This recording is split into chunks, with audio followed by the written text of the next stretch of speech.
Donc, la série de TD numéro 3 va parler des systèmes à clé publique et des systèmes à clé privée. Donc, en premier exercice, quel est le nombre de clés dans un système à clé publique pour un utilisateur? Donc, pour rappel, quand je dis système à clé publique, ça veut dire système ou cryptographie asymétrique. Donc, si on a n utilisateurs, combien de clés est-ce qu'on va avoir? Je vous laisse le temps d'y réfléchir. Normalement, ça ne devrait pas prendre plus de 2 minutes.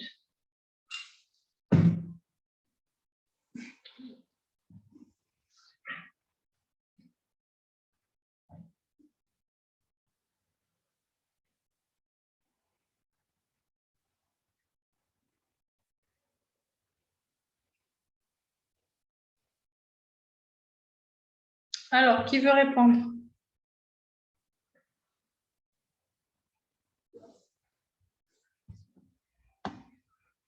Deux N. Effectivement, c'est 2 N car chaque utilisateur possède 2 clés, une clé privée et une clé publique. Tout à fait, mademoiselle. Maintenant, la deuxième question, on vous dit « Montrez que le nombre de clés dans un chiffrement à clé secrète est égal à n au carré moins n divisé par 2. » Alors, si on a 2, pour rappel, dans un chiffrement à clé secrète ou chiffrement symétrique, si on a 2 personnes, on va avoir une seule clé. Si on a 3 personnes, il y aura 2 clés. Une clé entre la première et deuxième personne, une clé entre la première... on aura 3 clés. Une clé entre la première et deuxième personne, une clé entre la première et troisième personne et une clé entre la deuxième et troisième personne. Si on a 4 personnes, on va avoir une clé entre la première et deuxième personne, une clé entre la première et troisième personne, une clé entre la première et quatrième personne, ça fait 3, plus une clé entre la deuxième et troisième personne, une clé entre la deuxième et quatrième personne, ça fait 5, plus une clé entre la troisième et quatrième personne, ça fait 6. Donc, on est à 6 clés. Maintenant, pour n personnes, n utilisateurs, comment on arrive à déterminer que le nombre de clés secrètes dans tout le système est égal à n au carré moins n sur 2? Je vous laisse 5 minutes de réflexion.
Quelqu'un a une réponse?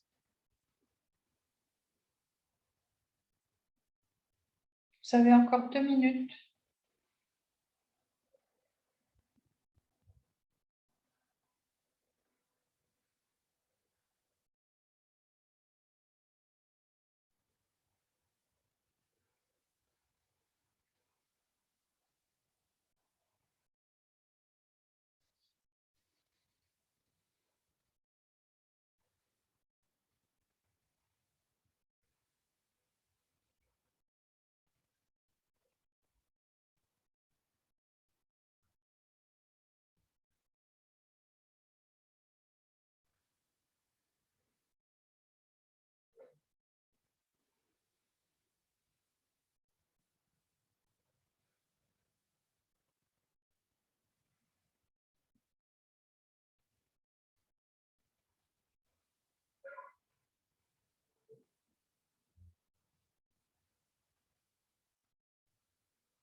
Pas de réponse? Ok, vos 5 minutes sont passées.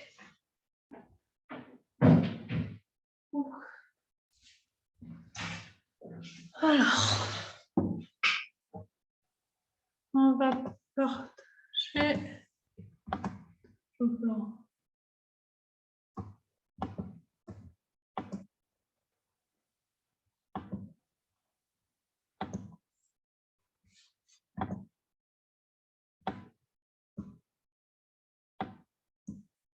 Alors, quand on a n, et on a dit n au carré moins n sur 2. C'est ce qu'on doit retrouver. Donc, quand on a n est égal à 2, le nombre de clés, c'est 1, pardon. On avait dit qu'on va avoir finalement, entre deux personnes, on a une seule clé secrète. Une clé secrète. Si on rajoute une troisième personne, on aura donc la clé secrète entre les deux personnes, plus une clé secrète entre chacune des deux personnes précédentes et la nouvelle personne. Ça veut dire 1 plus 2 qui nous donne 3. Si on rajoute une quatrième personne, on aura les 3 clés secrètes pour n plus 3, plus une clé secrète entre chacune des personnes avec la quatrième personne. Donc, ça veut dire 3 plus 3.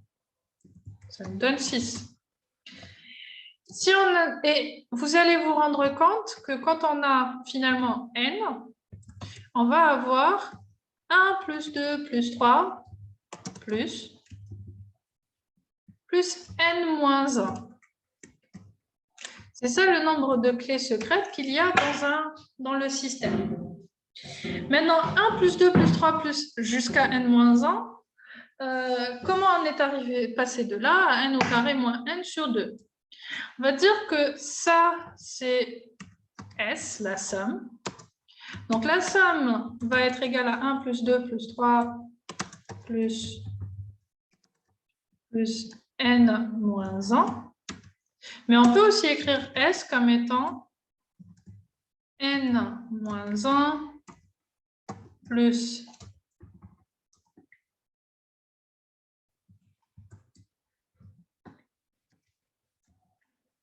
n moins 2 plus n moins 3 plus ainsi de suite, jusqu'à 1.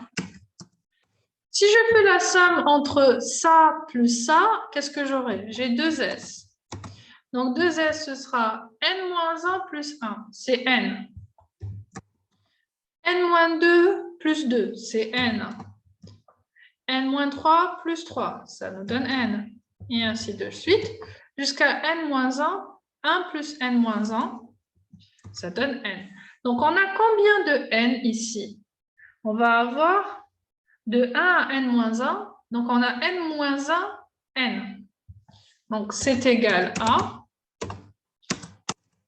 n fois n-1, puisqu'on va avoir 1, 2, 3, 4, et ainsi de suite, n-1 fois. Donc, n plus n plus n plus n, n-1 fois. Donc, 2s est égal à n fois n-1. Ça veut dire que 2s est égal à n au carré moins n. Et donc, s égale à n au carré moins n divisé par 2. Et c'est ce qui a été demandé de vérifier, de retrouver. Voilà. C'est tout. C'est bon? Vous avez compris? Ok, parfait. Donc, on continue avec ce qu'on est en train de faire. On passe à l'exercice 2. Dans l'exercice 2, on vous dit proposer un système de chiffrement qui profite des avantages et élimine les inconvénients des deux systèmes de chiffrement symétriques, sachant qu'on veut chiffrer des messages volumineux. Quand on vous dit les deux systèmes de chiffrement, c'est symétrique et asymétrique. J'ai oublié d'écrire asymétrique. D'accord? Donc, comment faire? Je vous laisse 5 minutes pour y réfléchir et on répond juste après. Oui, vous avez raison, c'est l'utilisation de clés de session, mais comment faire? Comment on fait ça? En fait, pour aller un peu plus dans le détail, en réalité, qu'est-ce qui va se passer? On va utiliser le chiffrement asymétrique pour partager la clé secrète. On va utiliser d'abord le chiffrement asymétrique. Ça veut dire quoi? Ça veut dire que si A et B veulent communiquer, ils veulent s'envoyer des messages volumineux. Avec le chiffrement asymétrique, l'utilisation de chiffrement asymétrique, ça va être très lent. Alors qu'avec le chiffrement symétrique, l'envoi de messages volumineux sera rapide, en comparaison. Donc, qu'est-ce qu'on va faire? Enfin, le chiffrement de messages volumineux. Qu'est-ce qu'on va faire? On va utiliser le chiffrement symétrique pour chiffrer le message volumineux. Mais nous, notre problème avant, ce serait comment faire pour pouvoir partager la clé de chiffrement symétrique. Et c'est là qu'on va utiliser le chiffrement asymétrique. En d'autres termes, ça va être quelque chose de ce style.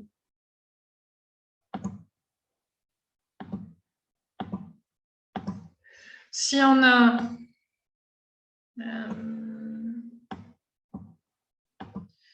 Bob d'un côté et Alice de l'autre. Qu'est-ce qui va se passer? Il va d'abord y avoir imaginons que c'est Bob qui va choisir. Bob va choisir une clé secrète, donc une clé symétrique. Et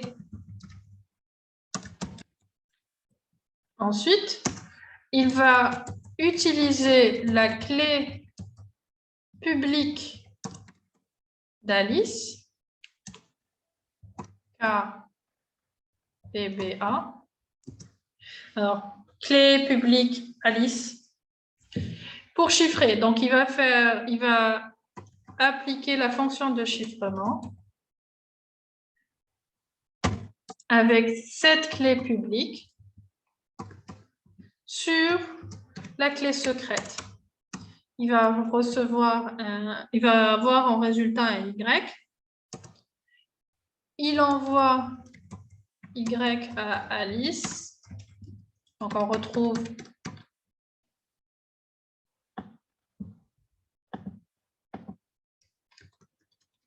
Y là. Alice déchiffre. Oups.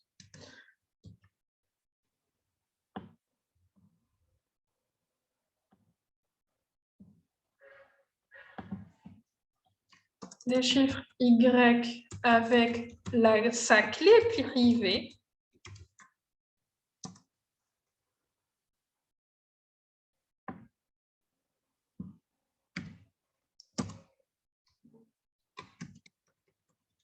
Donc, qu'est-ce qu'elle va faire? F. Alors, je vais mettre D pour fonction de déchiffrement. Hein.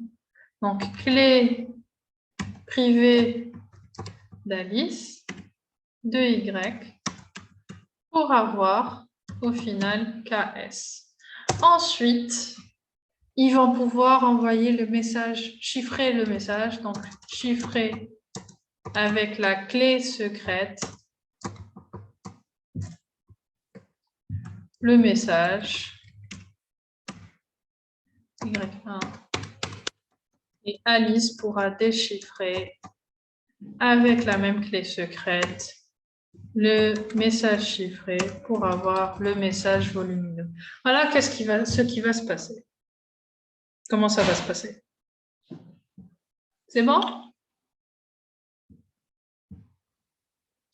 Et finalement, c'est exactement l'idée de clé de session. Sauf que, bon, la clé de session, effectivement, c'est une clé secrète qui va être, à chaque fois qu'il y a une nouvelle session, on va la refaire. Alors, attendez. On a deux personnes.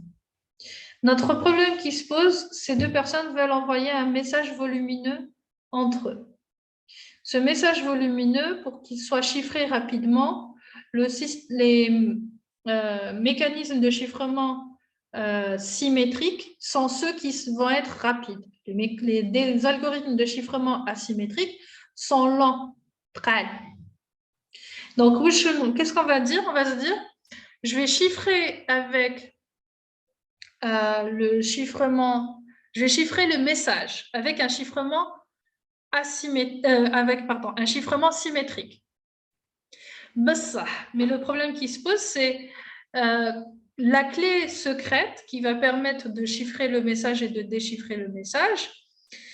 Il faudrait qu'elle soit partagée entre les deux personnes. Pour qu'on puisse la partager, il faudrait soit que Bob et Alice puissent communiquer entre eux, genre se voir, par exemple, physiquement se voir et donner la clé Bob va donner la clé en main propre à Alice, ce qui n'est pas possible. Ou alors, ils vont utiliser le chiffrement asymétrique. Donc, ils utilisent le chiffrement asymétrique pour chiffrer la clé secrète et envoyer cette clé secrète de Bob à Alice pour ensuite pouvoir chiffrer le message avec cette clé secrète et l'envoyer à Alice.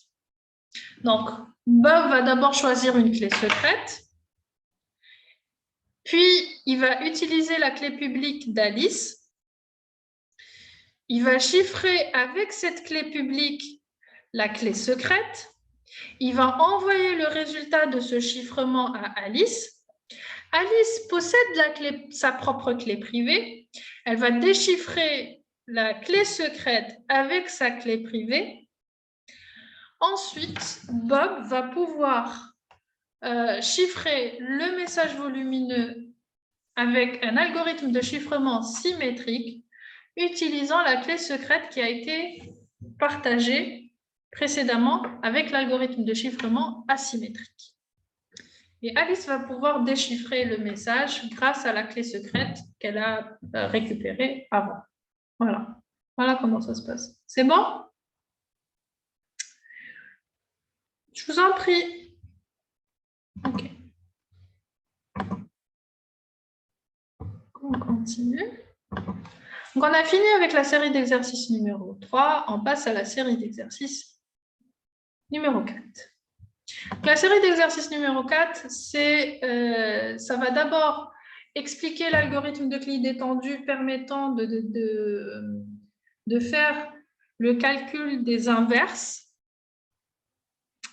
Ensuite, il y aura des exercices sur le chiffrement classique, donc les différentes méthodes de chiffrement classique. Donc, on va commencer par l'algorithme d'Euclide étendu.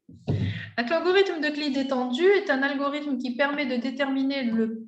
Alors, l'algorithme d'Euclide, d'abord. C'est l'algorithme qui permet de déterminer le plus grand commun diviseur de deux entiers dont on ne connaît pas la factorisation.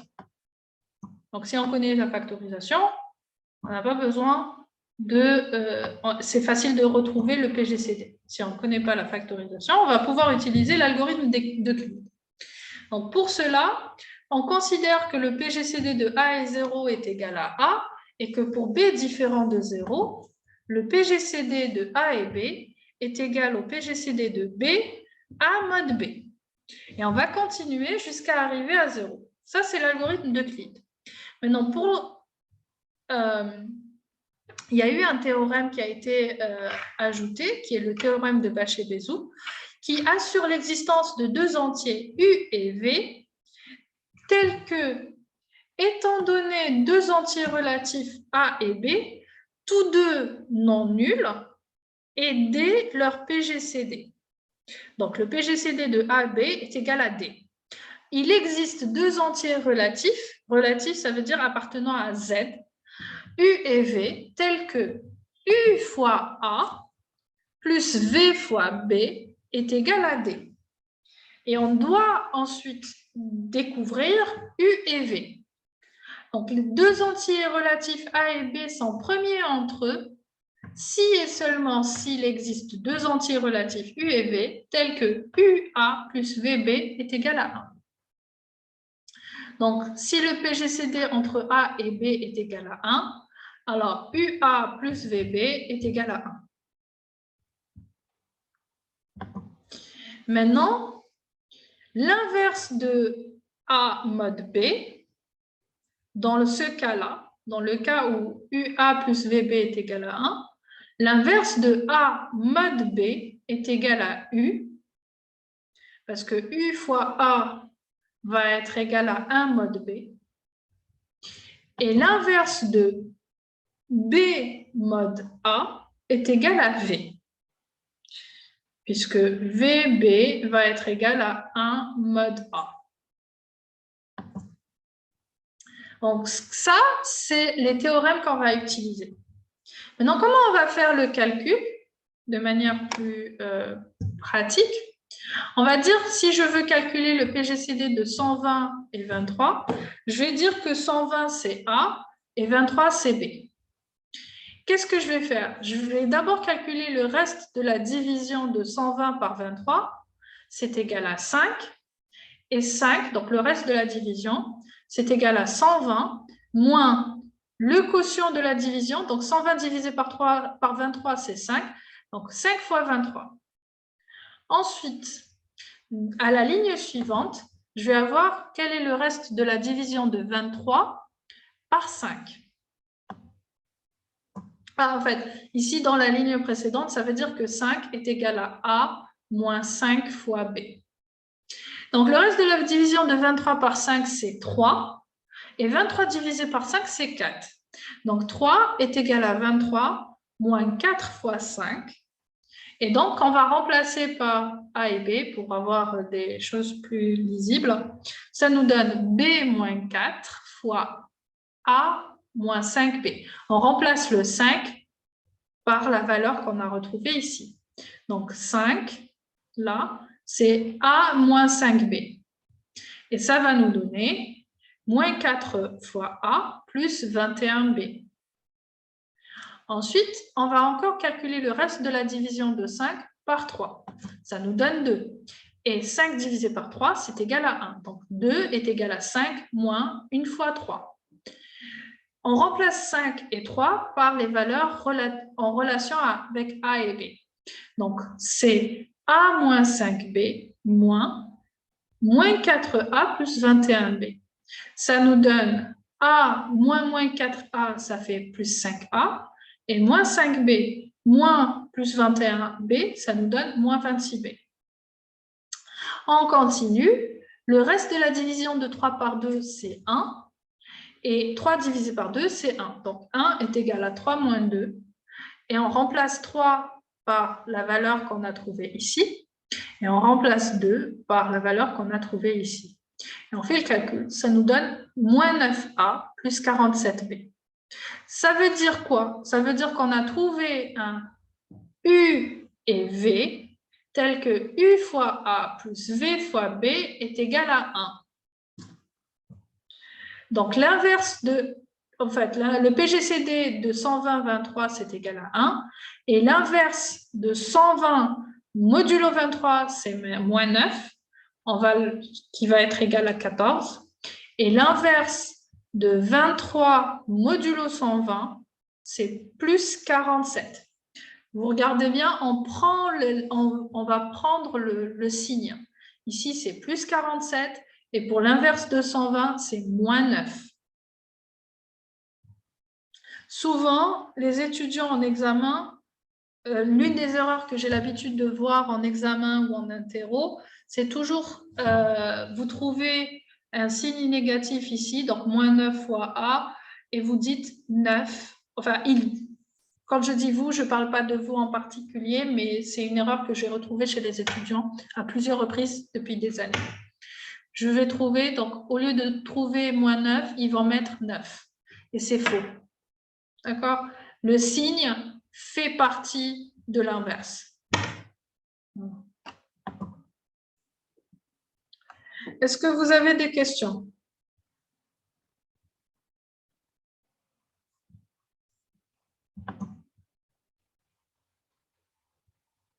Non. OK. Alors, parfait. Donc, c'est comme ça qu'on calcule l'inverse d'un chiffre par rapport à un modulo à un autre nombre. L'exercice 1, il vous dit pour chaque x appartenant à z, n, z, trouver son opposé moins x ou son inverse x moins 1. Alors, ce n'est pas la peine de trouver l'opposé, trouvez juste l'inverse.